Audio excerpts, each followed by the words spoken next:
श्री शिवाय नमस्तुभ्यम। स्वागत है आपका शिव पुराण श्री शतरुद्र संहिता तीसरे अध्याय में।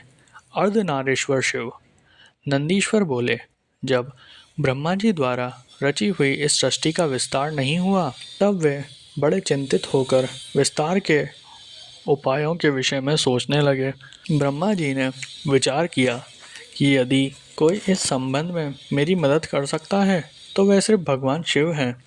तब अपने आराध्य देव भगवान शिव को प्रसन्न करने हेतु उन्होंने शिव शिवा से संयुक्त रूप की आराधना करनी आरंभ कर दी। उनकी स्तुति से प्रसन्न होकर भगवान शिव उनके सामने प्रकट हुए और बोले, हे ब्राह्मण, कहो क्या चाहते हो, अपने मनोरथ के विषय में बताओ ताकि मैं उसे पूरा करने में तुम्हारी मदद कर सकूं। भगवान शिव के इस प्रकार के वचन सुनकर ब्रह्मा जी ने अपने दोनों हाथ जोड़कर भगवान शिव की स्तुति की और बोले, हे देवादिदेव महादेव शिव शंकर, आप तो अपने भक्तों के रक्षक हैं। आप उनके समस्त दुखों को दूर करके उनको अभिष्ट फल प्रदान करते हैं। भगवान, आपकी आज्ञा के अनुसार मैंने सृष्टि की रचना की है, परंतु भगवान, मेरे द्वारा रची गई सृष्टि का विस्तार नहीं हो रहा है। यदि ये कार्य इसी तरह होता रहा तो कभी भी सृष्टि में वृद्धि नहीं हो पाएगी।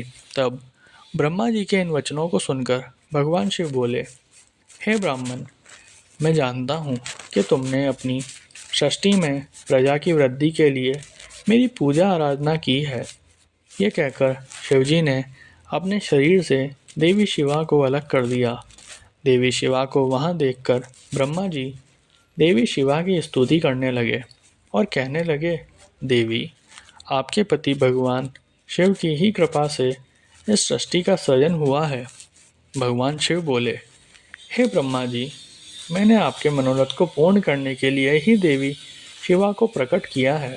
इस सृष्टि का विस्तार तभी संभव है जब मैथुनी सृष्टि की रचना हो, इसलिए तुम इस कार्य की पूर्ति करो।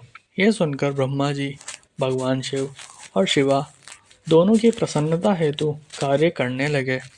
ब्रह्मा जी बोले, हे देवी, सृष्टि के आरंभ में आपके पति देवादिदेव भगवान शिव ने ही मेरी रचना की थी और मुझे सृष्टि की रचना करने का आदेश दिया था, जिसके फलस्वरूप मैंने अनेक पुरुषों की रचना की, परंतु इतना करने पर भी उनकी वृद्धि संभव नहीं हो सकती की।